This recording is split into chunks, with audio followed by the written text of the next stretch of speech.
You're listening to TechNest, the Proptech podcast. In each episode, you'll hear from Proptech founders, investors, and industry veterans on how they're using tech to change the way we buy, sell, and invest in real estate.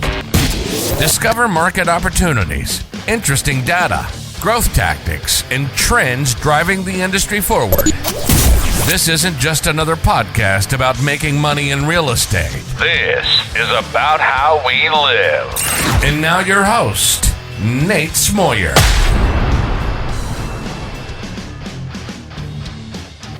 Hey, Donato. Welcome to the show. Hey, nice to meet you, and thanks for having me on. I appreciate it. Yeah, this is exciting. Now, I'm going to spill the beans here. In the pre-show, normally I do like a little bit of like info gathering, making sure we're on the same page, and Donato is a secret espionage type, like interviewer himself, like opening me up like a can of beans over here, getting my whole life story somehow out of me in the pre-show. I don't know how you did that, but I appreciate the conversation here before the show. We're going to talk about your business, BrightInvestor, and actually, and let me give a little description of that. BrightInvestor, when I was looking into it, I describe it as like a data aggregation tool that helps investors reduce time spent researching markets. Does that sound right to you? Definitely. Before we get into that business, I need to know, we got to spill the beans here on you. This is not your only gig, right? No, I've got a couple irons in the fire. A couple things going on. All right, let's talk about the day job real quick. Yeah, so by day, I work for the Department of Defense as a geospatial analyst. I've been doing that for almost 2 years now. And what that means is I work with satellites and imagery, and I'm collecting information and intelligence, forming reports, and then delivering them to senior policymakers in the intelligence community and the highest levels of the Congress to go make decisions about, international affairs. Okay, so your day job is data collection, data mining, and you how do you go from that to like I can apply this for real estate? Like, what was the connecting point or catalyst there of seeing that it's more than what you can do on the side, but you could build something for yourself and really create something as well? Yeah, I guess it kind of has to go back a little bit to college. All those years ago. So when I was in college, I was majoring in biology, and I was majoring in biology, and I was minoring in GIS. And GIS is basically geospatial information systems, and it's all about mapping. Now, around COVID, when COVID hit in 2020, and I was the end of my junior year of college, I had just invested in the stock market for the first time, lost half of what I had like overnight, because I wasn't in control of the stock market. I put in like 30 grand and it dropped to like 13 in just like, a couple of days because it just half of it gone. And I was like, well, I have a lot of time on my hands, and I just realized the stock market does not give me wealth that I'm in control of directly. There must be something else out there. So that's what led me to real estate. And I started launching my first company, which was wholesaling company, which didn't do well, but we tried anyways. I started working for a property manager. I was moving people in when a realtor would sell houses. He would call me and I'd move people in.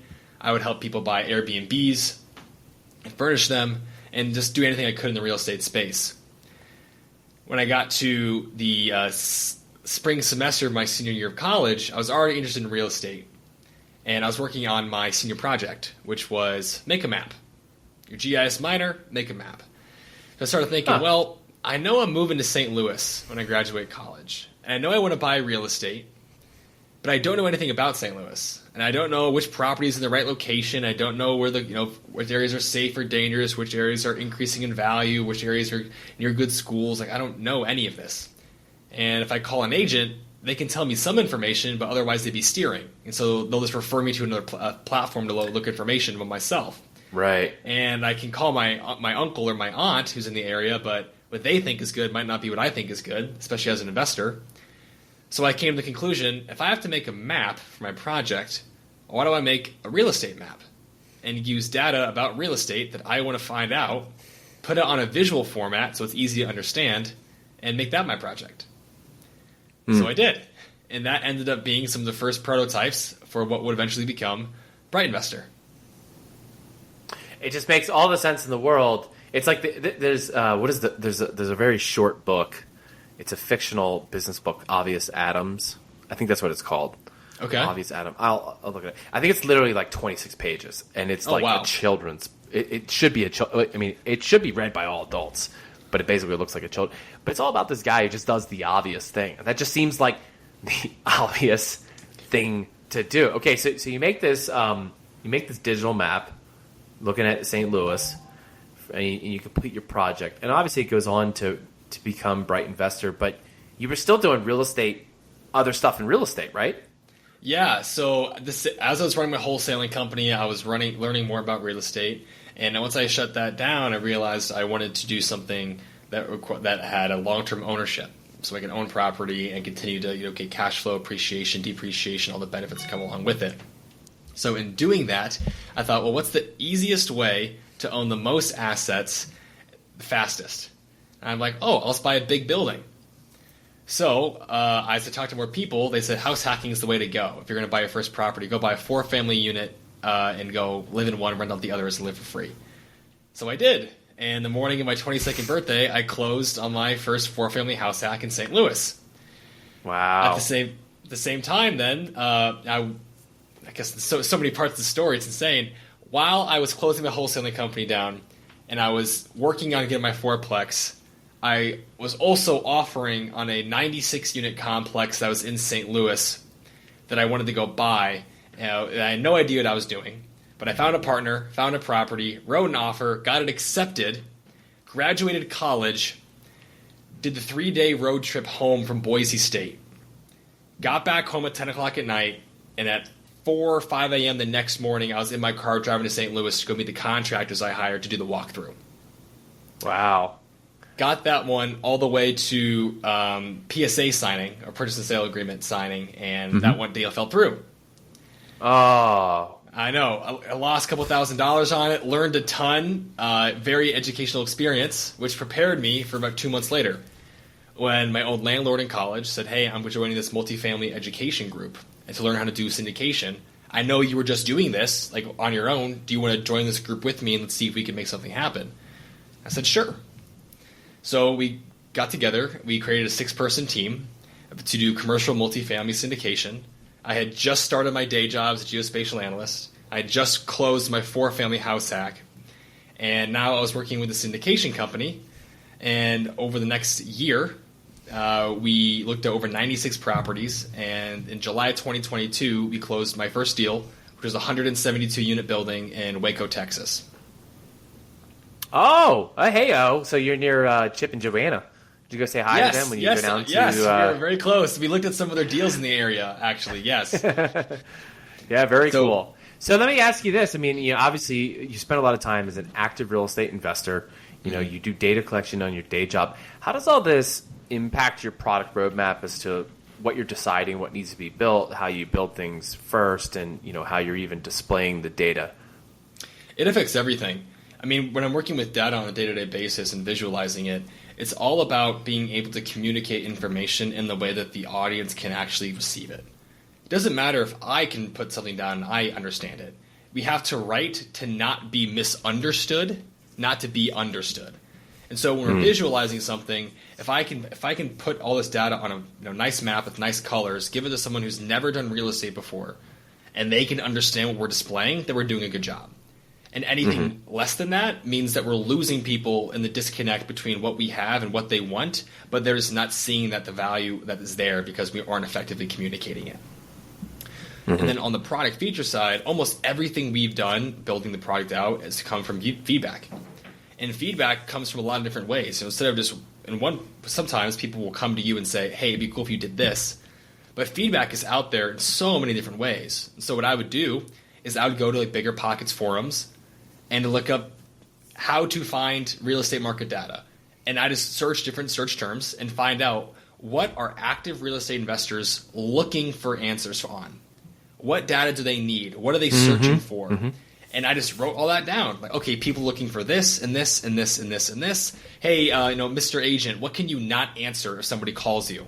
Oh, I can't tell them this, this, and this. Like, okay, I'm going to write that down.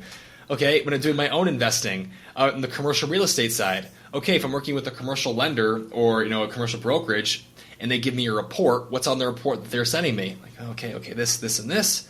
And I start aggregating all this information on this is all what's super important to people, and they're not getting the answers in a cost-effective way, a fast way, or an efficient way that they can understand. So if I can do all that at a better cost and a better way to understand it faster in one place, we have a product. And so that has become our product map, and we continually have feedback on what we implement to the BrightInvestor. I do like that way of like hunting down data, even from the perspective of what are people not allowed to tell you, but what do people want, and you kind of like marry those two sides. Like, well, hey, we have something here that people would want and potentially even pay for in creating a product. And I imagine it's got to be pretty challenging. There are so many data aggregation services in real estate. And there's some for just office. You've got some for just multifamily. You have some that for the storage industry. How do you balance with, like, it seems like everyone's done everything already. What's your angle, your take that, hey, this is the edge that we've got, and we're going to continue moving in it. And obviously, like, don't tell me the secret formulas you got going on a few things. For sure. Well, I can say definitely part of the reason that we've been successful so far is the team we have around us. And my co-founder, a guy named Drew, love Drew, he was Brandon Turner's intern in Maui for Bigger Pockets for a period of 6 months. And he got to meet some of the biggest names in real estate get to know them every day, speak about their projects, and learn the ins and outs of their operations.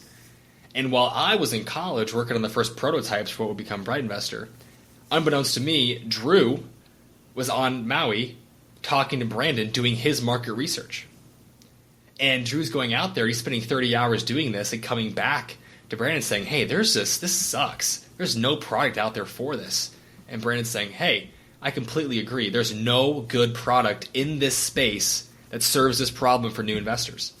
So I didn't even know at the time, but Drew is already getting product market fit and understanding from the highest levels of real estate. Even this guy's saying this is something that people are asking for and there's no product for it. There's no solution. And so we came together and we had the kind of like buoyancy of knowing that these big people in real estate want this product out there for their audience.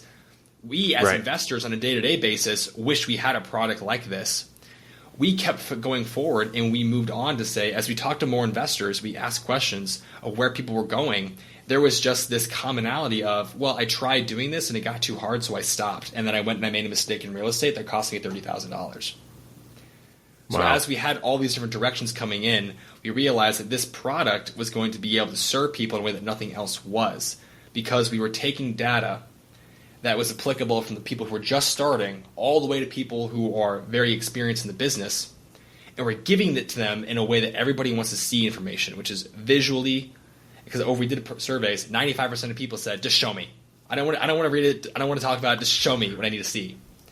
And it all started with this commitment to show people what they need, make it interactive, give it the data they are claiming they need, and do it in a way that's updated for them.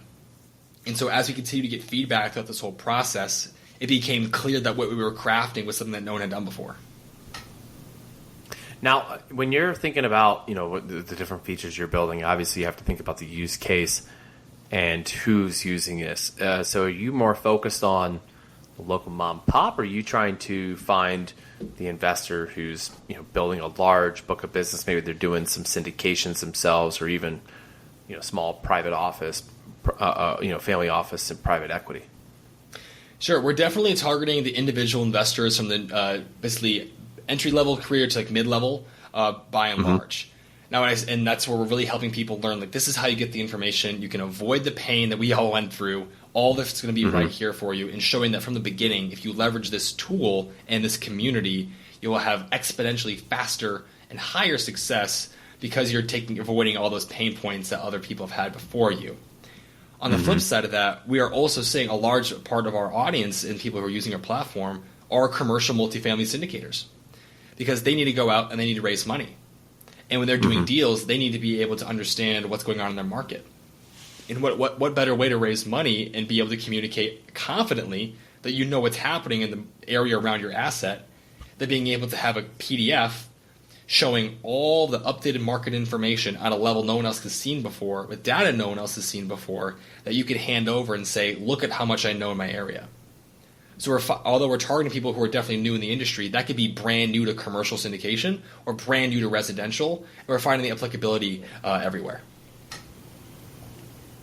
That's very cool. I think I'm probably one of those people who's a bit of a visual. I like to, I'm just kind of thinking about that and what you're saying. And now I'm realizing, like, I take every spreadsheet and then pivot table and then make charts. I'm like, yeah, exactly. And if I'm not doing that, even still in the pivot table, I'm applying the gradient colors so that I can look at things. And it doesn't even have to be, I mean, it could be something whether it's like 3 columns and 20 rows. I'm still going to do it because it just, there's certain ways that, the brain connects to colors and visuals, and I'm not a scientist to tell you how that works, but it certainly seems to make a lot of sense. I want to talk about your new product. So this is kind of cool. So actually, let me back up a little bit. So I think you mentioned some of the stats or data that you got available, like crime stats, appreciation rates, population, job growth. And I think to some degree, I've seen variations of this in other tools and platforms. But you've got this new product, and you call it the Path of Progress Tracking. What is it? How does it work? Yeah, so basically what we're asking is, can we see the future in real estate? And the golden question beyond location is what's going to happen? Where are the properties being built? Where are the investments happening? Can I buy somewhere when properties are $50,000 and then 5 years later they're worth $500,000? Can you predict the future? And the way people do that is by tracking the path of progress. Meaning, if I'm buying in a metropolitan area, is the city expanding west? Is it expanding southeast? Where are the subdivisions going in? Where are the local franchises going in? Where is capital being poured into a region? And can I buy there and track it in near real time so that I can be putting my investments right in the path of this progress and ride the wave of increased property values and better successful returns? And the answer is yes, you can do that because we did it. And what this product does is it tracks build permit activity going back, I think right now, 15 years nationwide. And so any area that you're looking at, we will show you build permits that are being pulled up to just a couple weeks after they've been pulled and display it on a heat map. Not only a heat map, but one that's animated over time. So kind of like when you're watching the Weather Channel and you see the Doppler and you see the storm moving. Imagine seeing the same thing for where development's happening. So you can literally see in vivid color where is the money going, where are the areas that are up and coming, and track all different types of build permits, residential, commercial, active ones, even things that are specific as HVAC. In the city. It doesn't have to be. Yeah. It doesn't have to be in like just a rural area where it's like, obviously it's a new build, but in a city where you have like you're doing a full-on retrofitting of an apartment building, or you're expanding the footprint of a building, or a lot is actually getting built up. You can that's pretty cool. Absolutely. And we show things we can filter by renovation build permits or brand new construction build permits. And then if you want to see build permits that were specifically for an HVAC or a kitchen or a bathroom or an ADU or demolition, anything that you need to track for your specific project, we can show it to you in a visual format in a really rad looking heat map. And you can pinpoint address by address exactly what build permits are being issued. The contractor wrote in the computer when they pulled that permit. And I cannot tell you how many spelling errors there are in all those descriptions. I've read them all. It does not bode well for the contracting community. But you can see legitimately what did Clark in Austin, Texas say. That's why that's the real crux of the problem for permits getting through. It's not because of the local governments. Nope, it's just the spelling errors that have thrown everybody off. Yep, I'm telling you, man, it's the spelling errors. Like, what is this? Demo? Did you mean demo? Oh, geez, I can't tell you how difficult that was to clean the data. Well, that's kind of funny to think about. Like, you pick up some of those little things along the way. Obviously, I don't think anyone's thinking too tightly about their spelling and some of those things, but you'll see some fun stuff as you're digging into that. I'd love to talk a little more about, we talked a little about the targeting that you're doing and the data, but like, how are you going about in finding your customer? Because I've been in this space for a few years and almost exclusively selling to mom and pop landlords and those with up to 50 units. And it can be a challenge to find them and to get a product in front of them. Absolutely. And so what we're doing is we're not directly finding them. We're finding who they're listening to. And so we are very much prioritizing affiliate marketing and targeting education groups, webinar hosts, podcasts, and individuals who have curated audiences that already are promoting why is real estate great? How do you invest in real estate? Talk to me. Here's my course or my education group. People who are committed to learning how to do this and are running head first into this brick wall of where do I buy, which deal's in the right location. We are meeting with all these people and say, hey, we have this product that's going to answer the questions that your audience keeps asking you. And we've already been at the point now where those affiliates and those influencers and people who have these groups are reaching out to us saying, you guys have this product that's answering questions that I keep getting every single day. Can we work together? And so what we're doing is we're working with them, and we're going into their newsletters, doing webinars with them, doing demos for their audiences, and we're scaling that up to work with people who have collectively millions of people in their followings. And in doing so, we're able to tap directly into the people who are the most dedicated to learning about real estate. And we're able to showcase that, hey, we're working with this individual who's done a lot of the hard work in gaining your trust. They vetted us and our product. Everybody tests us. We give everybody free account to test it out for a little bit when it comes to our partners. And they vet us. They say this is great, and then we work with them to provide a solution to the audience they already have. I love it. Go where they're at. It makes a lot of sense from a perspective of go to market, especially if you have a potentially high CPA or CAC with a product. If you're trying to do a whole bunch of Facebook ads and things like that, it can be really challenging. Working with those who have the ability to cast a net out to the ideal customers. Denai, we're going to shift here. I'm going to drop it into two bottom segments of our show. The first one is one I like to call it's for the future. For the future is when I get to ask each guest who comes in the show to give their best predictions based on the following 4 questions. Are you ready to play? I'm so ready to play. Let's do this thing.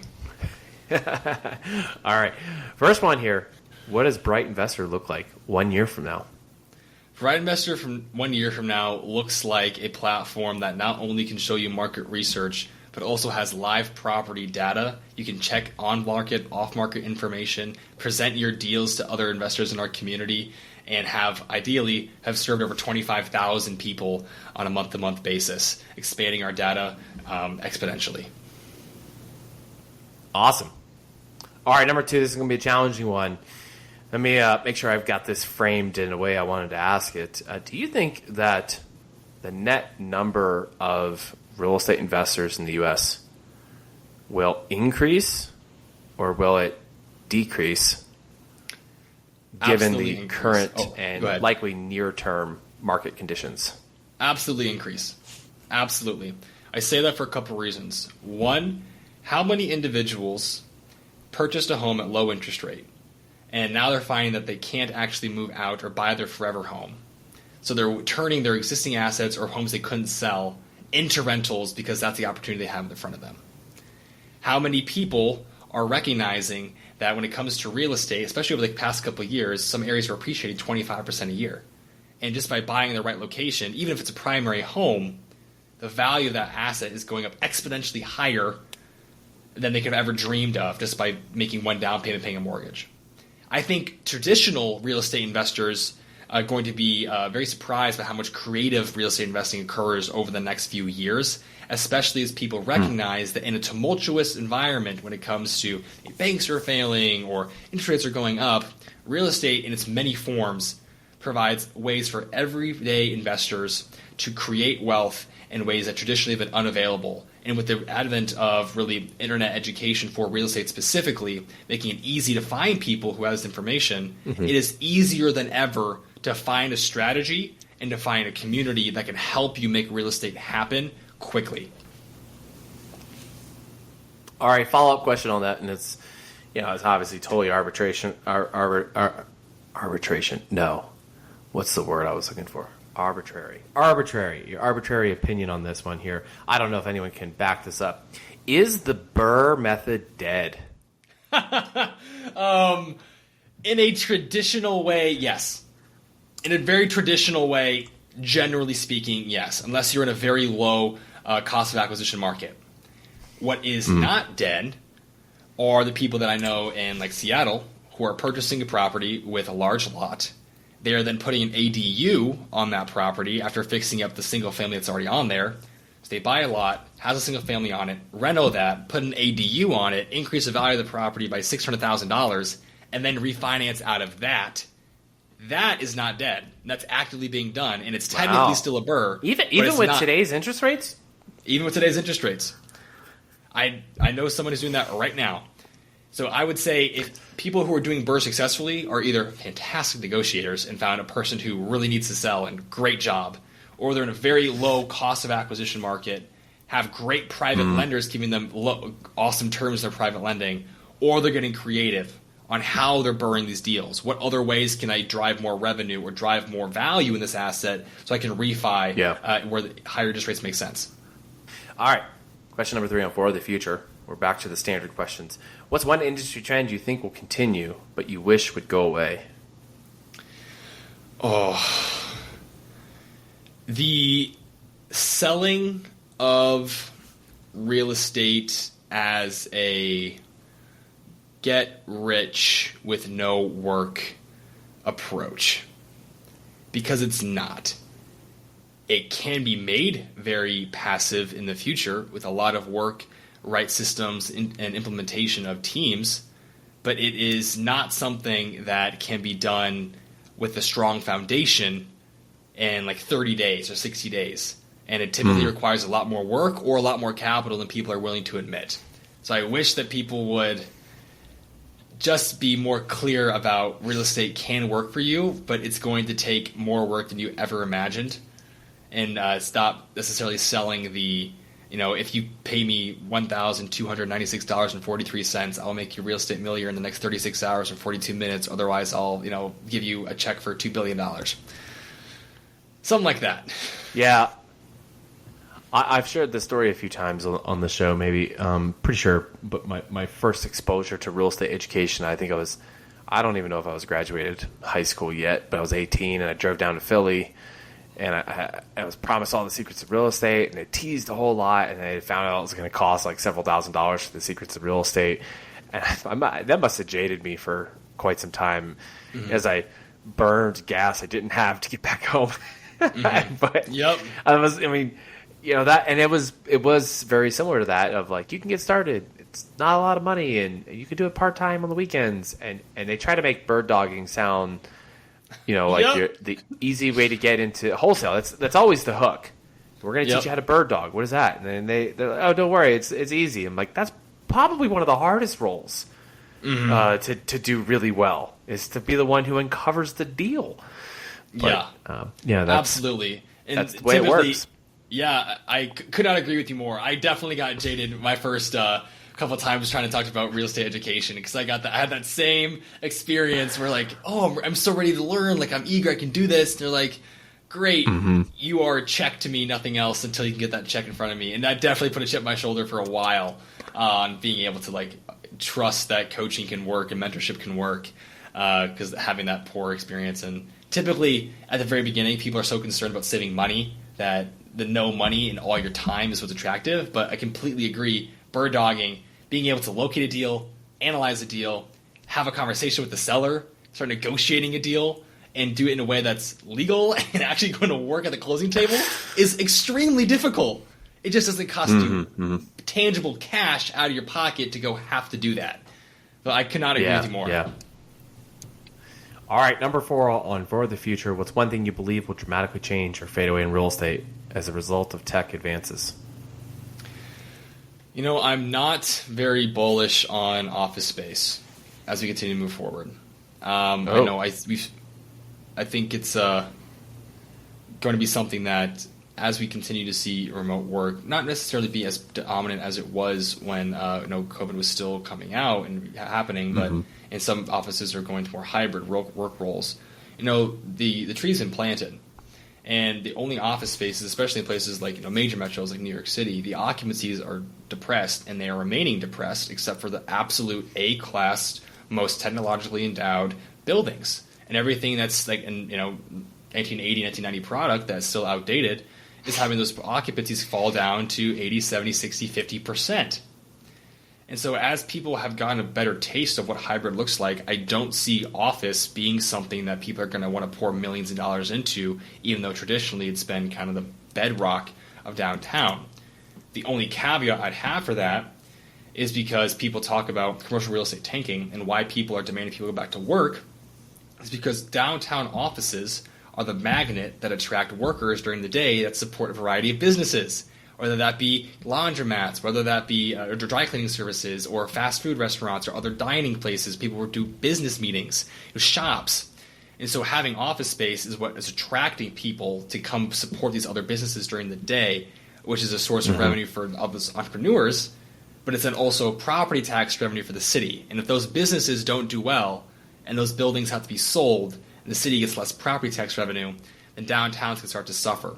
So if across the nation, metropolitan areas and the city governments make a conscious decision to incentivize office spaces with enough tax breaks or benefits that could help support lower occupancies and somehow support the entrepreneurs and the businesses that were supporting the people that were coming into those offices, then I could see offices staying on.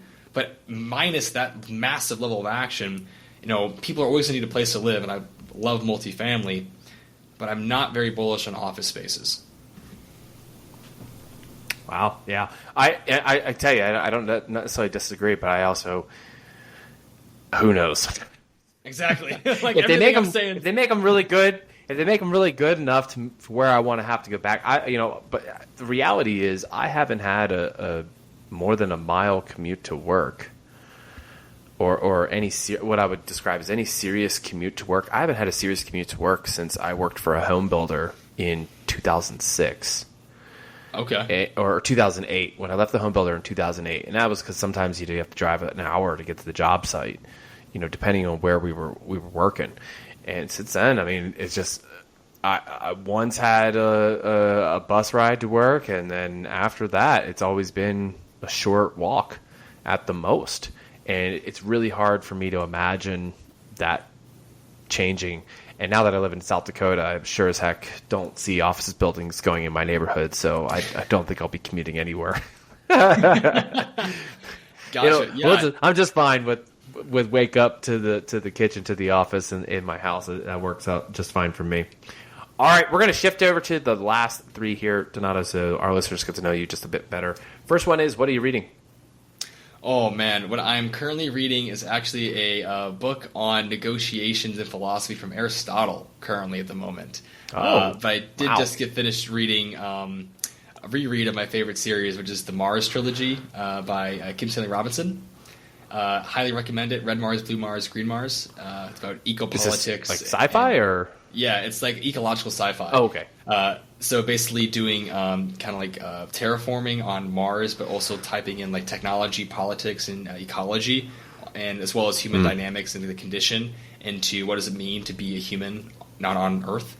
Highly recommend it. Wow. Two here, who are you learning from?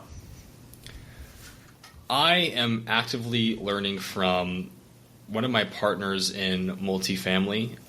His name's Adam. He's been in multifamily since he was like 13 years old. He has 1,000 units already, and he is, while quiet up front, has so much going on in his head that being able to chat with him and learn more about what he sees and what he's observing, I found to be very insightful as I continue to grow my business in multifamily as well. So I love speaking with my friend Adam. Very cool. And last one here, what inspires you? What inspires me is the ability to go back to my family's house in Iowa, sit down with my parents at the board game table, and absolutely destroy them and 8 hours of board gaming. I love it. What's the game of choice? Oh, you're going to be here for hours, I'm telling you. Okay. You got to pick one. You're on a desert island, you get one game that you can destroy other people in. Yep. Okay, then if I'm playing one game I'm going to destroy people in, it's called the Res Arcana. Res Arcana. Never even heard of that. It is a French game by Tom Lehman, and it is a engine building game where you draft magical artifacts that stack on top of each other, and they each have compounding effects where you can earn resources, and then use those resources to buy more powerful actions, which get you victory points. That game, other games, I want to have fun, and I'm going to teach you the rules. I'm going to walk you through it. We're going to have a great time. If we play Res Arcana, we are not friends. This is a battlefield, and the biggest compliment I ever got playing this game was when my mom said, "It's not even worth playing with you." And I'm like, perfect. Perfect. That means that I've done my job. I love that game. Oh, it's fantastic. See, here I thought you were going to name the Cones of Dunshire.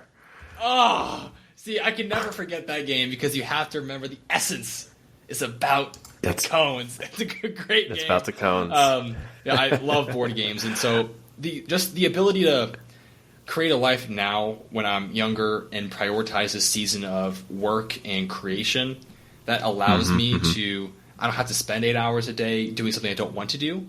I can still work on the projects that really fill me up with joy. But if I want to go spend time with my parents and I can go play that board game with them, I can go spend time with my grandpa in the back, smoke a cigar with him while he tells me that he shouldn't have sold the business back in '96 because he still had 10 more good years in him. No, that's the stuff that makes me really excited. That's just what really inspires me to do this work now, because you don't have forever with the people that are around you. And I want what I can have now. That's good. This has been a lot of fun. Donato, thank you for coming on the show and sharing about BrightInvestor. I'm sure, at least I hope, maybe one day this will turn into this will be your day job and the government thing will be in the past. But it sounds like it's working out. You guys got some traction. You're getting adoption. Before we close out, for those who want to learn more about BrightInvestor and or get in touch with you, where do they go? How do they do that? Yeah, so you can go to BrightInvestor.com. That's our website. We have a live chat system, so any messages you send will go straight to our team, and I'll see all those messages. You can also reach out to me on Instagram at Donato_Callahan, and be happy to chit-chat with you on multifamily real estate, Proptech, venture capitalists, or a lot of other different folks about real estate. Awesome. Well, hopefully I'll see you around. Until then, we'll catch you later. Sounds great. Thank you. Thanks for listening to TechNest, the Proptech podcast. Find all the links and resources mentioned in this episode on technest.io. You can get future episodes delivered to your ears directly by subscribing to the podcast on iTunes, Spotify, Google Podcasts, and all other major podcast apps. Follow TechNest on social media to stay up to speed on new developments, resources, and announcements in PropTech. Your support is greatly appreciated. There's 2 ways you can directly support this podcast. Share episodes you find interesting, and then leave a review of the show in the App Store. From Nate and the TechNest team, thanks for listening.